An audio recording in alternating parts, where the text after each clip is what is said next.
n'allez pas me croire, mais j'ai une petite copine qui me fait faire des folies. Elle m'a dit qu'elle se verrait bien dans quelque chose de long et de flottant. Alors je l'ai balancé dans le Mississippi. Ah bon? Vous voulez que je vous parle d'Hemingway et de la manie qu'il avait de l'ouvrir sans arrêt? Ah bon. Y a quelqu'un? On se réveille? Je sais que vous êtes là, je vous entends claquer des genoux. Qu'est-ce que je passe, là? Je sais ce que vous voulez, public adoré. Un petit jeu de mots. Peut-être quelques gags qui donnent la chair de poule. À moins que vous préfériez une petite histoire bien mijotée, un petit conte de fées sur le mariage, ou si vous préférez sur la femme et la mort. J'ai appelé ça 2 pour le prix d'une. Alors, je me suis levé et je lui ai dit « Hé, je commence à en avoir marre de promouvoir des produits dont tout le monde se fout. » Non, c'est vrai. Franchement, pourquoi claquer autant de fric alors que ça ne nous coûterait rien d'aller directement sur certains marchés qui n'ont jamais eu nos produits entre les mains? Je sais pas, moi, ça me paraît évident. Mais non, y a rien à faire. Ils veulent continuer à engraisser les intermédiaires. En plus, l'autre, là, le pseudo-directeur du marketing, je suis sûr que dans 2 mois, il va récupérer mon idée et on va l'applaudir. Tout ça parce qu'il a fait partie d'une commission il y a 2 ans. Je me suis pas dégonflé, je lui ai dit « Écoute-moi bien, tête de nez, tu veux la guerre, tu vas la voir. Et s'il le faut, on ira devant le comité directeur. » Tu sais ce qu'il m'a répondu? Il m'a dit « Je m'en fous. » Alors moi je lui ai dit « Très bien, mais je te préviens, un jour je serai le vice-président de cette boîte et ce jour-là, je t'écraserai comme on écrase un insecte. » Super bonne cette viande. J'aurais voulu que tu vois la tête qu'il faisait. Ah, au fait, j'ai oublié de te dire, il y a un petit cocktail au bureau dimanche après-midi. Je sais que ça ne t'emballe pas, mais cette fois, c'est très important. Il faut que je te dise quelque chose, Andy. Ce qu'il faudrait, c'est que tu essayes d'être un petit peu plus ouverte. Attention, je te demande pas d'aimer ou de ne pas aimer les autres, pas du tout, mais... Je vais te quitter, Andy. Je sais ce qu'on va faire. On va faire une liste de choses dont il faudrait que tu parles avec elle. Quoi? J'ai dit que j'allais te quitter. Je veux divorcer. J'ai pas compris, là. Tout ce qui t'intéresse, c'est ton boulot. Moi, je veux en profiter. J'ai envie qu'on me fasse jouir sur une plage en plein soleil. J'ai envie de profiter de la vie pendant qu'il en est temps et avant que je sois trop vieille. D'accord, très bien, je comprends. Qu'est-ce que tu vas me sortir? Que t'as pas assez d'argent tous les mois, je vais t'augmenter. Je veux pas de pognon, Andy. Je veux m'en aller. Et puisque tu veux tout savoir, j'ai eu une aventure. Aventure? Je suis amoureuse. Et tu ne peux pas savoir ce que ça me fait du bien. Je vais refaire ma vie avec quelqu'un et tu ne m'en empêcheras pas.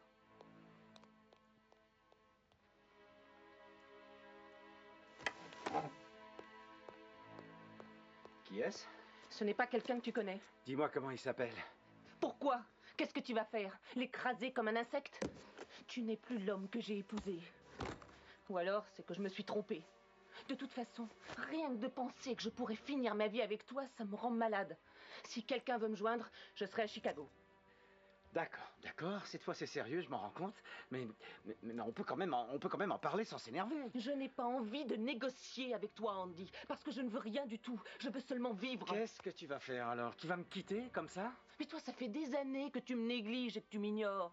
Quand est-ce qu'on a fait l'amour pour la dernière fois? Est-ce que tu t'en souviens au moins? Non, mais tu peux pas me faire ça, Emma, mais je vais passer pour un bouffon aux yeux des autres.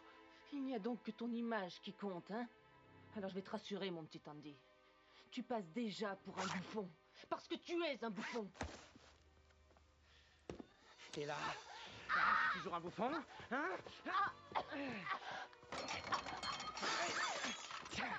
Tiens, je vais te faire jouir, moi. Hein? T'en veux encore, hein? Tu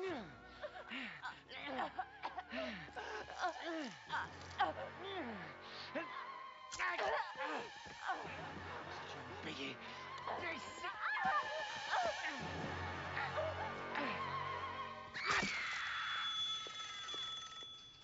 32 et 12 en renfort. Police, écoute. Bien sûr. Hein? On met un périmètre de sécurité, attendez. Vous êtes sûr que c'est une femme? T'as raison. T'as complètement raison. Tu sais quoi? Tu peux faire ce que tu veux, je m'en fiche complètement. Que j'aille me faire voir. Mais c'est toi qui vas aller te faire voir. Bien reçu, voiture 13. Ouais. Mais vous êtes sûr que c'était une femme? 2 ambulances pour le secteur 32. Ah. La résidence Woodglen, c'est ça? Quel bâtiment? Le signalement va être diffusé. Monsieur et Madame Conway. Bien, on vous envoie quelqu'un. C'est pas vrai. C'est pas encore ce soir que je terminerai mon rapport. Au fait, tu pourrais pas être plus discret quand tu te disputes avec ta femme? Oui, je sais, excuse-moi. C'était quoi cet appel? Ah, une bonne femme. Elle a entendu ses voisins se disputer, un cri, et puis plus rien. T'as dit qu'il s'appelait Conway? Ouais. Résidence Woodglen, numéro 402? Bravo, t'as gagné. Tu les connais? Bien reçu, voiture 16. Passez la consigne. Je crois pas, non. Qu'est-ce que tu fais? J'y vais. Je veux voir quelle tête il a, notre client. Mais t'es fou, quoi. Tu as fini il y a plus de 2 heures et tu dois partir en vacances demain avec ta femme. J'ai dit que je partais pêcher. Je n'ai jamais dit que je partais avec ma femme. Les renforts seront sur vous dans 2 minutes.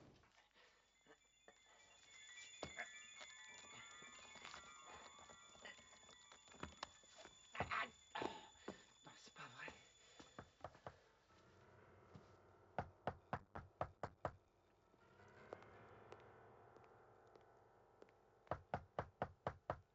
Police, ouvrez, s'il vous plaît. Oui, oui, j'arrive dans 2 minutes.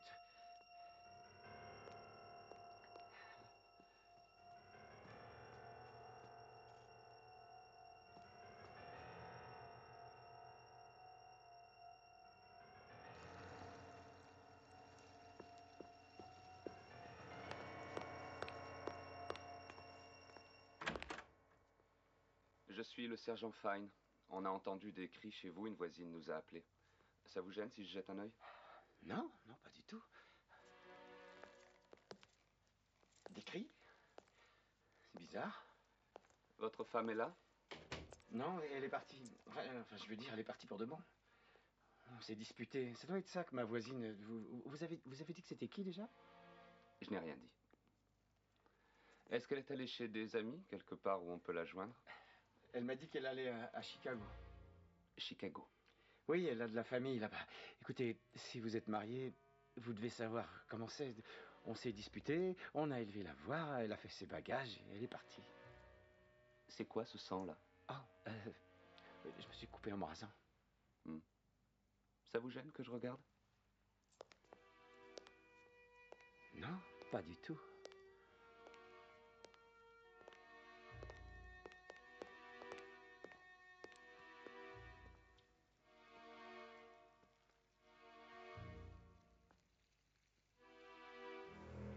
Je vous l'ai dit, je me coupe souvent en me rasant. Je consomme pas mal de serviettes.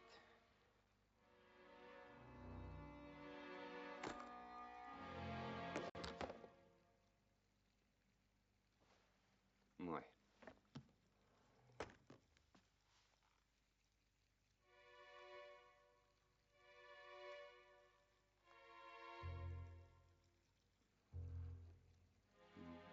Collège de Marysville. Vous y avez fait vos études?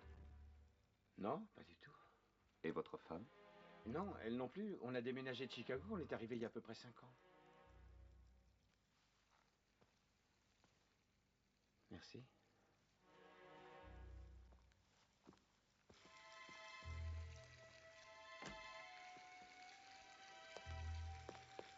C'est pas mal, un bain bouillonnant. Oui, c'est formidable. Vous pouvez pas savoir à quel point ça peut détendre. Surtout après une dure journée de travail. Quand votre femme sera à Chicago, j'aimerais bien qu'elle nous téléphone. D'accord, je lui dirai. Dès qu'elle m'aura appelé. Bien, je crois que j'ai tout vu. Oh, quand les autres viendront vous voir? Les autres, quels autres? L'autre équipe, c'est la procédure habituelle. Dites-leur que je suis venu. À mon avis, ils passeront votre appartement au peigne fin. Remarquez, on est payé pour ça. Enchanté de vous connaître.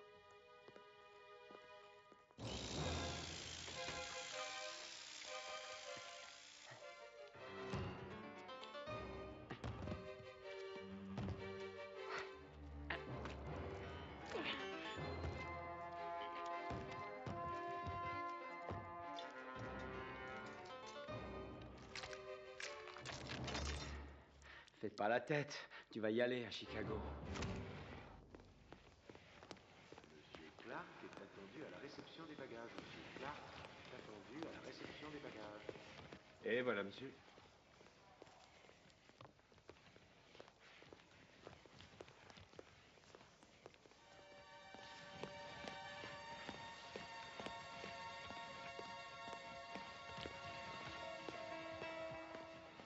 Vous vous renseignez, monsieur? Oui? Oui, je voudrais l'enregistrer pour Chicago. Vous remplissez ce formulaire. Le train 311 en provenance de New York arrivera à quai numéro 6. Le train 311 en provenance de New York arrivera à quai numéro 6. C'est bon? Oui, c'est bon. Merci beaucoup, monsieur. Il vous suffira de présenter le talon à votre arrivée. Bon voyage. Merci, monsieur. Au revoir. Monsieur Conway?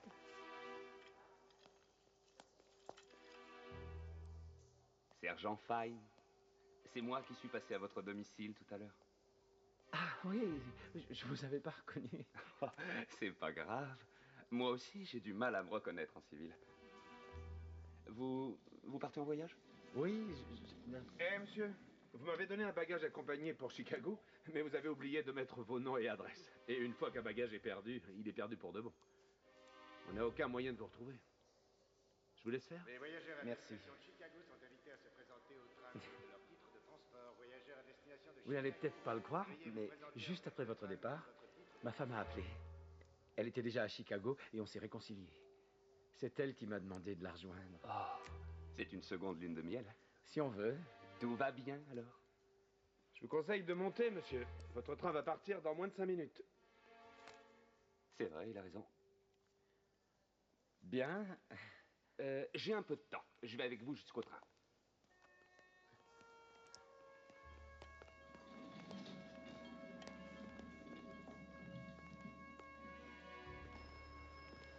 Dépêche-toi, maman, le train va partir.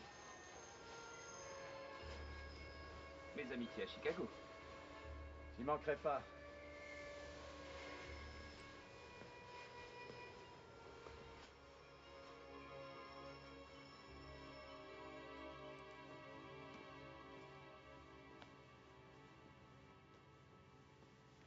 Excusez-moi, j'ai laissé tomber ma veste. Pardon. Abruti. Enfin, cette fois, je crois que je suis tranquille.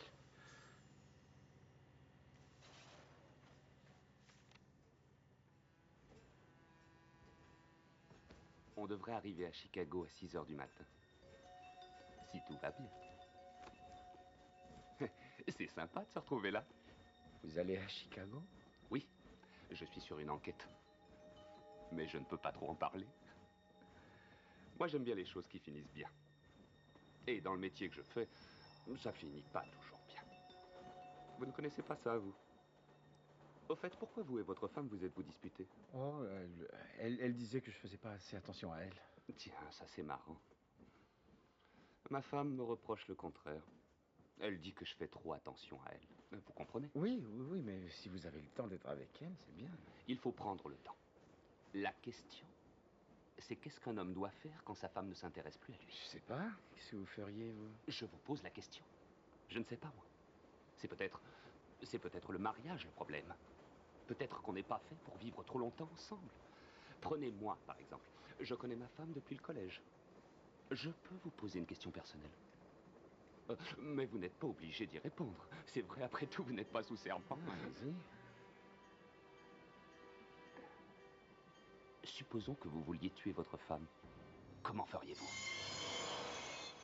Je suis pas un assassin. Oh, ne me dites pas que vous n'avez jamais songé à tuer votre femme. On y a tous pensé.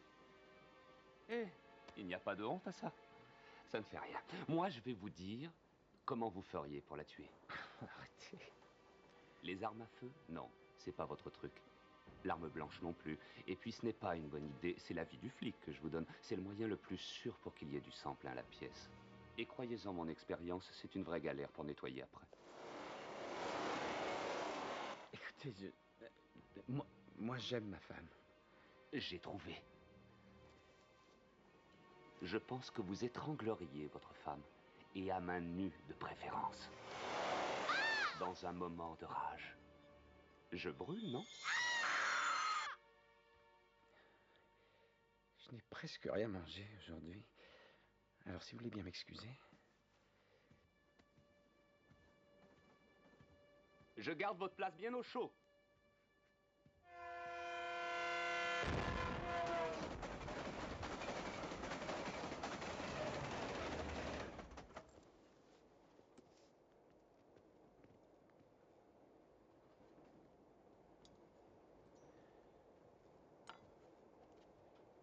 Ça a l'air bon, dites donc, surtout pour du surgelé.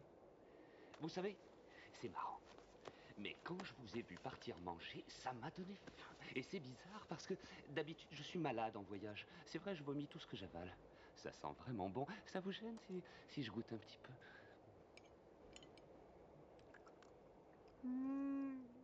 C'est délicieux. Je crois que je vais prendre ça. À moins que vous n'en vouliez plus. Bien, merci. Je ne sais pas pourquoi je suis aussi bavard. C'est bizarre, mais j'ai l'impression qu'on a des choses en commun. Qu'est-ce qu'il y a? Vous êtes tout pâle. Vous en avez mangé beaucoup? Ça va très bien. Vous voyez le type derrière? Lui. Est-ce qu'il a l'air de quelqu'un qui a commandé pour 5 millions de drogue? De la drogue? Chut. En fait, les avions, c'est pas sûr pour eux. Il y a des détecteurs de métaux. Résultat aujourd'hui, ils voyagent par le rail. Cet homme, ce train, c'est ça mon enquête. C'est vrai? C'est là-dessus que vous travaillez? C'est fou, hein? Croyez-moi, il ne doute de rien, ces types-là. Qu'est-ce qui vous fait rire? Non, mais non, mais je sais pas, mais transporter de la drogue dans un train, ça me paraît complètement stupide. Remarquez, il fallait y penser. Hein. Ça fait longtemps que vous bossez là-dessus? Oui, longtemps, très longtemps. Mais là, c'est le grand jour. Ah ouais? Ce que ce type ne sait pas, c'est qu'il y a une flopée d'agents du FBI qui vont le cueillir à Peoria. À Peoria? C'est bientôt, ça. Et ils vont fouiller le train centimètre par centimètre. Avant l'arrivée à Chicago. Tous les wagons, tous les sièges, tous les filets et tous les bagages. Il nous a fallu des semaines pour obtenir les mandats. Tous les bagages? Oui, tous. L'opération commence dans 22 minutes. C'est vrai que je suis un peu barbouillé, ça doit être la sauce. J'ai besoin de prendre l'air. Excusez-moi.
Ça va mieux? Ouais. C'est bien ce que je pensais. C'était la sauce. Peoria, pile à l'heure. Je peux vous dire quelque chose? Vous avez fait une erreur monumentale avec la bague. Quelle bague? La bague du collège. Pour les gens des grandes villes, c'est peut-être sans importance, mais par ici, ça représente quelque chose.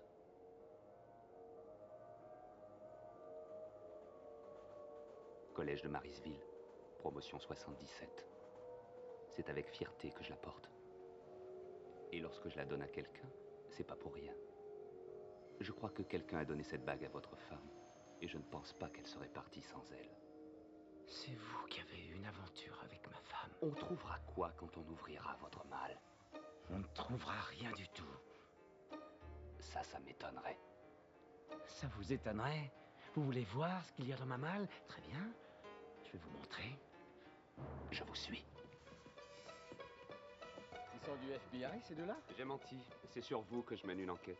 Alors, j'ai l'impression que vous allez être déçu. Oh, ça c'est ce qu'on va voir. C'est bien votre malle, celle-là? Oui, c'est ma malle. Et c'est l'étiquette que j'ai remplie moi-même. Il était avec moi.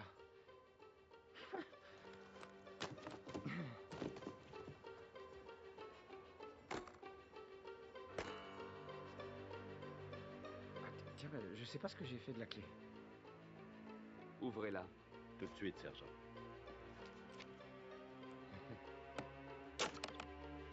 Merci beaucoup.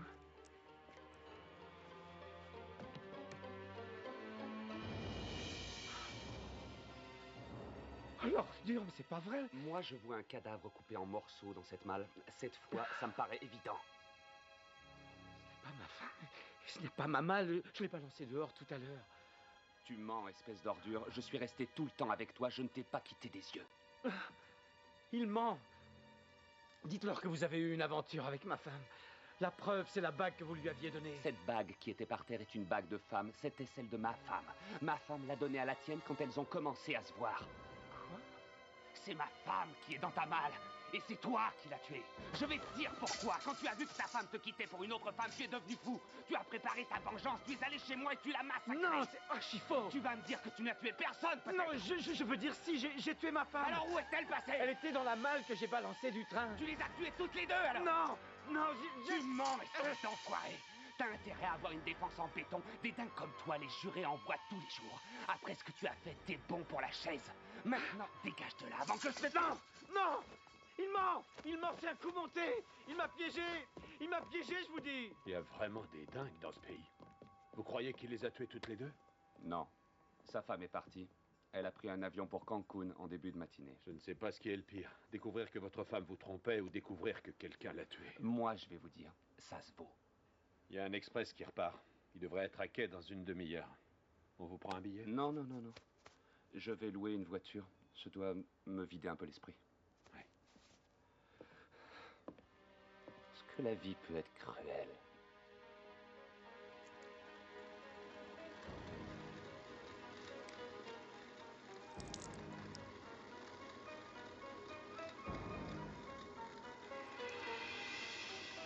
Tu sais, Emma, je trouve que tu as bonne mine pour quelqu'un qui a été découpé et balancé d'un train.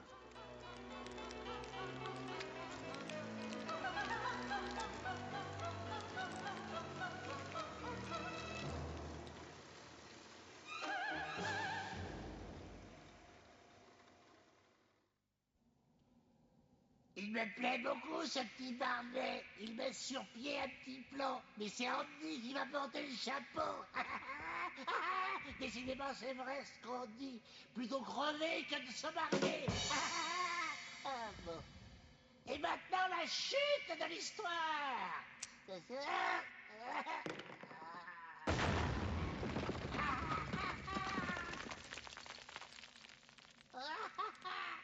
Ça, c'est ce que j'appelle une chute explosive. Gardez-moi les restes, merci.